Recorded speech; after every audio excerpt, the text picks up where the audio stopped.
अस्सलाम वालेकुम। अच्छा, लास्ट सेशन में हमने वर्क स्पेस को डिस्कस किया था कि वर्क स्पेस क्या होती है, उसकी डायमेंशंस को हम किस तरह से यूज़ करते हैं, साइज़ किस तरह एडजस्ट करते हैं, फ़ाइल सेव किस तरह करते हैं, फॉर्मेट किस तरह से उसे सेव करवाते हैं। तो इस सेशन में हम आपको लेयर्स के बारे में बताएंगे कि हम लेयर्स को किस तरह से यूज़ करते हैं। लेयर्स का पैनल जो है वो हमारे पास यहाँ पर होता है, ये लेयर्स का पैनल है। इस टाइम यहाँ पर कोई भी ऑप्शन जो है वो एक्टिव नहीं है, क्योंकि अभी हमने कोई वर्क स्पेस ही क्रिएट नहीं किया हुआ। जब हम वर्क स्पेस क्रिएट करेंगे तो ये ऑप्शंस भी इनेबल हो जाएंगे। और वर्क स्पेस क्रिएट करने का तरीका मैंने आपको लास्ट सेशन में भी बताया था, तो हम उसी तरह से यहाँ पे वर्क स्पेस जो है वो क्रिएट कर लेंगे।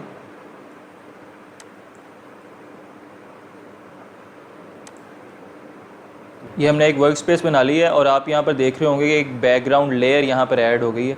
बैकग्राउंड लेयर क्या होती है? बैकग्राउंड लेयर एक्चुअली सबसे पहली लेयर होती है जिस पे हमने काम करना होता है। और इसके अलावा जो भी हम इमेज, टेक्स्ट या ऑब्जेक्ट यहाँ पर ऐड करेंगे वो हम हमेशा न्यू लेयर पर ऐड करेंगे, और वो ऑब्जेक्ट ये बैकग्राउंड लेयर के हमेशा ऊपर वो लेयर आएगी।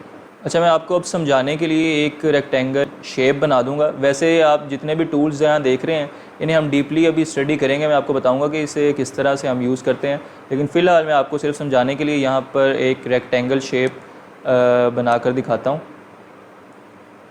तो देखें, रेक्टेंगल शेप एक बन गई है ब्लैक कलर की। ये बेसिकली एक ऑब्जेक्ट ही है जो हमने बनाया है, और आप वहाँ पर देखेंगे कि लेयर्स में एक बैकग्राउंड लेयर के ऊपर एक लेयर ऐड हो गई है। तो ये जो हमारा ऑब्जेक्ट है ये बैकग्राउंड लेयर के ऊपर ऐड हुआ है। बैकग्राउंड लेयर हमारी वर्क स्पेस है, उसके ऊपर अब ये जो हमने ऑब्जेक्ट ऐड किया है ये एक नई लेयर बना देगा और ये बैकग्राउंड लेयर के ऊपर आएगी। अच्छा, मैं आपको मज़ीद समझाने के लिए यहाँ पर टेक्स्ट टूल होता है, ये देखें टी लिखा हुआ है। यहाँ से मैं कुछ टेक्स्ट ऐड करता हूँ।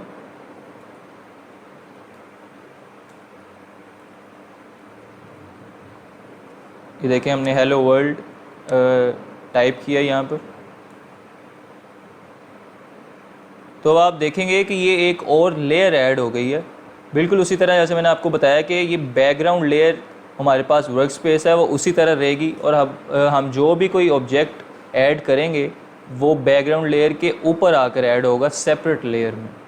और मैं आपको बताता चलूँ कि एडोब फोटोशॉप में हम जो भी काम करेंगे, मिसाल के तौर पर हम कोई इमेज ऐड करते हैं या कोई टेक्स्ट ऐड करते हैं, कोई शेप ऐड करते हैं, तो हम हमेशा वो न्यू लेयर पर बनाएंगे। हमेशा कुछ भी इस तरह से ऐड करने से पहले आप न्यू लेयर पर उसे बनाएंगे, वो आपको ऑब्जेक्ट यूज़ करने में आसानी होगी।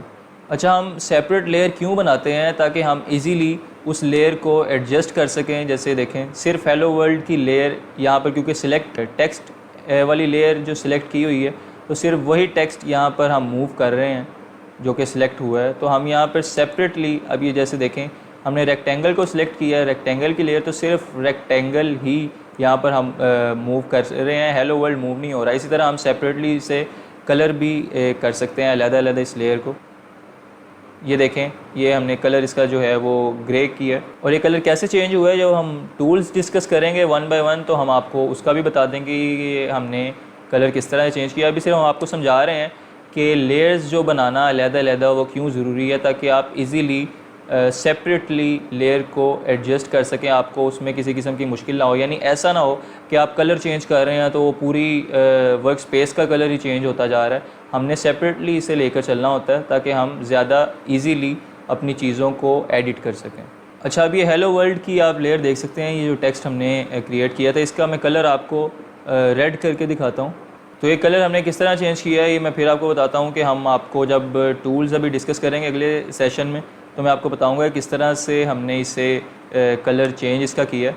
फ़िलहाल हम जो आपको बताना चाह रहे हैं वो ये है कि हम इन लेयर्स को एडजस्ट भी कर सकते हैं, मतलब किसी लेयर को हम ऊपर कर सकते हैं और किसी लेयर को हम नीचे लेकर जा सकते हैं। इसी तरह देखें, ये जो हमारे पास लेयर्स हैं उसमें टेक्स्ट की लेयर क्योंकि ऊपर है, तो जो टेक्स्ट आप देखें जो आपको यहाँ पर नज़र आ रहा है वो बॉक्स के ऊपर शो हो रहा है। और अगर ये मैं टेक्स्ट की लेयर को ये देखें नीचे सेट कर दूँगा तो ये देखें आपको बॉक्स ऊपर शो हो रहा है और टेक्स्ट नीचे शो हो रहा है। तो लेयर्स का ये भी एक बेनिफिट है कि हम इसकी अपनी जो ऑब्जेक्ट हम बना रहे हैं उसकी पोजीशन को या उसकी अपीयरेंस को भी अपने मुताबिक चेंज कर सकते हैं। जैसे ये अभी टेक्स्ट मैंने आपको ऊपर करके भी दिखा दी है, और लेयर चेंज करने की वजह से बॉक्स भी ऊपर करके दिखा दी है।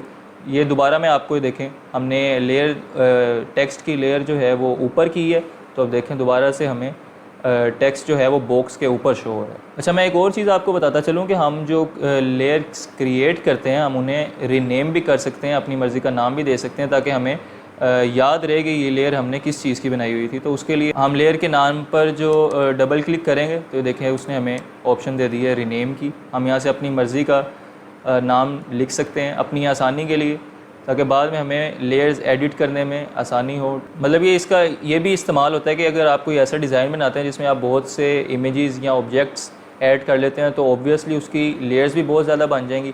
तो ऐसे में आप अपनी लेयर्स को सर्च करने के लिए यहाँ पर ये एक ऑप्शन दी हुई है, देखें यहाँ पर नेम पर आप क्लिक करेंगे तो ये बाय नेम, क्योंकि हमने लेयर्स सेव की होती हैं। तो देखें अभी हमने एक लेयर जो क्रिएट की थी ब्लैक बॉक्स के नाम से, वो नीचे शो होने लग गई है।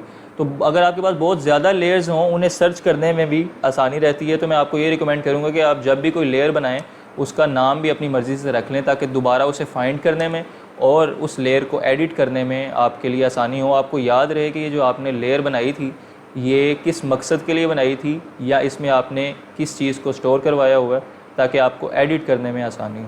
अच्छा, तो हमने लेयर को रीनेम किस तरह करना है वो मैंने आपको बता दिया है, उसे सर्च किस तरह करना है वो भी मैंने आपको सिखा दिया है। तो ये नेक्स्ट ऑप्शन ये हमारे पास ये देखें टैब है, इन्हें ब्लेंडिंग मोड्स कहते हैं। और इसे समझने के लिए हम कुछ इमेजेस डाउनलोड कर देते हैं ताकि मैं आपको बेहतर तरीके से समझा सकूं। पहले जो हमारे पास ऑब्जेक्ट जो भी हमने ऐड किए हैं इसे डिलीट कर देंगे, और डिलीट करने के लिए देखें हम लेयर को ड्रैग करके ये डिलीट की एक डस्टबिन ऑप्शन है, इस पर क्लिक करेंगे तो ये यहाँ से डिलीट कर देगा। अब हम अपने ब्राउज़र की तरफ चलते हैं, ब्राउज़र ओपन कर लेते हैं और यहाँ से कुछ इमेजेस जो है वो डाउनलोड कर लेते हैं। अच्छा, ये एक वेबसाइट है unsplash.com के नाम से, यहाँ से आप फ्री HD इमेजेस जो हैं वो डाउनलोड कर सकते हैं। तो मैं यहाँ पे अपनी मर्ज़ी से कोई 2 इमेजेस डाउनलोड कर लेता हूँ।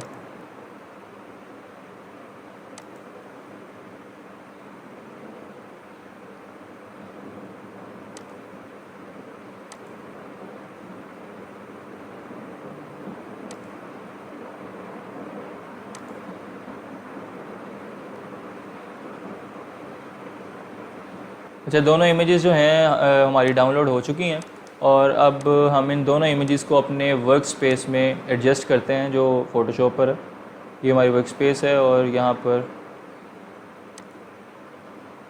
हम इसे एडजस्ट करेंगे इसके साइज़ को। जैसा मैंने आपको कल भी बताया था कि हम इसको एडजस्ट करने के लिए आल्ट और शिफ्ट को दबाएंगे और इसकी किसी भी नोड को हम ड्रैग करेंगे तो वो एडजस्ट हो जाएगी, हम अपनी मर्ज़ी से उसे एडजस्ट कर सकते हैं। तो ये हमने जो इमेज है उसके साइज़ को एडजस्ट कर दिया और ये देखें उसकी लेयर भी वहाँ पर ऐड हो गई है ऑटोमेटिकली। और ये अब हम अपनी दूसरी इमेज को भी ले आएंगे और उसको भी एडजस्ट कर लेंगे। आल्ट और शिफ्ट को दबाएंगे और इसकी एक नोड को ये देखें इक्वली इसका साइज़ जो है, और आप फिर इसे एंटर कर देंगे। एडजस्ट करने के बाद इसे एंटर करेंगे तो ये उसी साइज़ में सेव हो जाएगी वहाँ। तो अब ये मैं आपको लेके चलता हूँ ब्लेंडिंग मोड्स की तरफ। इसमें मुख्तलिफ जो हमारे पास मोड्स हैं ये डिपेंड करता है आपकी पिक्चर पर। मतलब ये जो मोड्स हैं ये किसी कलर को डिसेबल कर देंगे, किसी को इनेबल कर देंगे। तो ये आपके पिक्चर कलर्स पर भी बहुत डिपेंड करता है कि ये आपकी ऊपर वाली जो लेयर है और उसका नीचे वाली लेयर के साथ जो भी कलर कॉम्बिनेशन है ये उस पर इफ़ेक्ट पड़ता है। ये देखें यहाँ से हमने ये चेंज किया है तो ये दोनों इमेजेस का आपस में जो एक ताल्लुक़ है ये उसके कलर्स पर इफ़ेक्ट हो रहा है। ये दोनों इमेजेस आपको इसमें नज़र आ रही होंगी, ये देखें। तो यहाँ आप ख़ुद भी इसको ज़रा चेक कर सकते हैं और ये हर इमेज पर जो है वो डिफरेंटली आपको रिज़ल्ट शो करेगा, क्योंकि हर जो इमेज है उसके कलर्स हमारे पास डिफरेंट होते हैं। तो ये कलर्स के मुताबिक जो है ये वेरी करता रहेगा। अब मैं इसे जो है दोबारा से नॉर्मल कर देता हूँ, ये हमारे पास उसी हालत में आ गई। अब ये हमारे पास ओपेसिटी है, जैसे कि नाम से ही जाहिर है। इसको ये देखें इसकी ओपेसिटी यहाँ से कम हो जाएगी। जो लेयर हमने सिलेक्ट की होगी उसकी ओपेसिटी यहाँ से हम कम कर सकते हैं तो ये ज़रा ट्रांसपेरेंट होना शुरू हो जाएगी। इसी तरह ये हमारे पास ये साथ फिल का ऑप्शन भी शो हो रहा है। तो ये भी लेयर्स में एक तरह से ओपेसिटी की तरह ही काम करता है। हम इसके थ्रू अपीयरेंस जो है वो इसकी कम ज़्यादा कर सकते हैं। अच्छा, इसके बाद ये हमारे पास लॉक की ऑप्शंस कुछ हैं। यहाँ से अगर हम इसे लॉक ऑल कर देंगे तो हमारी जो सिलेक्टेड लेयर है, ये देखें अभी ये मूव कर रही है, और ये जो हमारी सिलेक्टेड लेयर है अगर हम इसे लॉक कर देंगे तो उसके बाद ये देखें ये मूव भी नहीं करेगी। आप इस पर कुछ पेंट भी नहीं कर सकते, इसका साइज़ भी नहीं चेंज कर सकेंगे, कुछ भी नहीं कर सकेंगे। तो ये लॉक से ही रिलेटेड कुछ और भी ऑप्शंस साथ दी गई हैं, तो वो भी आप चेक कर सकते हैं। वो वैसे इतना हमारे काम में इस्तेमाल नहीं होंगी। तो अब ये मैं लेयर जो है ये डिलीट करने लगा हूँ। जैसा मैंने लास्ट टाइम भी आपको बताया था, ड्रैग करेंगे और हम इसे यहाँ पर ला कर छोड़ देंगे तो ये डिलीट हो जाएगी। इसी तरह न्यू लेयर ऐड करने के लिए नीचे एक ऑप्शन दी होती है ये वाली, इस आइकन पर आप क्लिक करेंगे तो ये न्यू लेयर ऐड कर देगा। और दोबारा से मैं आपको बता दूं कि हम लेयर को रीनेम करने के लिए उस पर डबल क्लिक करेंगे तो ये हम यहाँ से कुछ भी इसका नाम रख लेते हैं। ये बहुत ज़रूरी होता है ताकि आपको हमेशा याद रहे कि इस लेयर पर आपने क्या वर्किंग की है और ये किस से रिलेटेड लेयर है। तो ये हमने एक न्यू लेयर जो है वो अभी ऐड की है। तो ये अभी ब्लैंक है, तो मैं आपको इस पर कुछ पेंट करके दिखा देता हूँ। ये देखें, ये क्योंकि ब्लैंक लेयर है तो ये अभी मैंने इस पर कुछ पेंट किया है। तो अब ये जो हम पेंट कर रहे हैं, ये याद रहे ये जो पेंट है ये न्यू लेयर पर, जो ब्लैंक लेयर अभी हमने बनाई थी ये वाली, इस पर पेंट हुआ है, नीचे वाली इमेज पर नहीं हो रहा।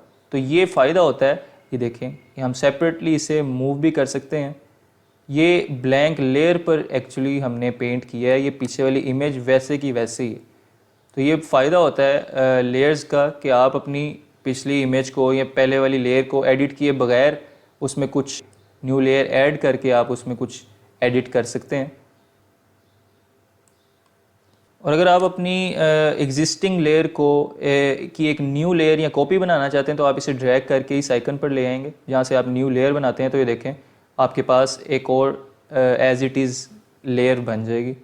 तो ये लेयर्स का जो बेसिक यूज़ था या जो बेसिक कॉन्सेप्ट था वो मैंने आपको समझा दिया। उम्मीद करता हूँ कि आपको समझ भी आई होगी। इस सेशन में हमने सिर्फ लेयर्स को ही डिस्कस करना था।